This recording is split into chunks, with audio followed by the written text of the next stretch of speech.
So welcome back to our channel 1-2-Step. In this video, I'm going to be teaching you guys on how you can delete your Bitget account. So guys, let's get right into it. So if you don't know how to delete your Bitget account, but you want to delete it, then this video is for you. All you need to do is just go ahead and open the app first. And once you're here, you'll see many options like home, market, trade, discover in your lower bar right here.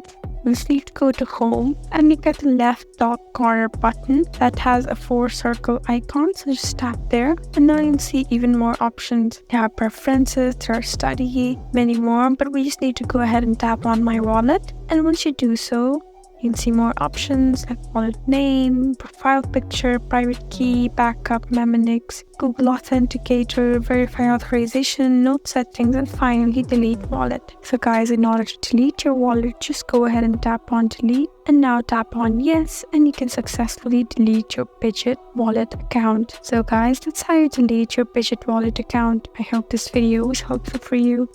If you found this video helpful, please leave us a like and drop us a comment down below.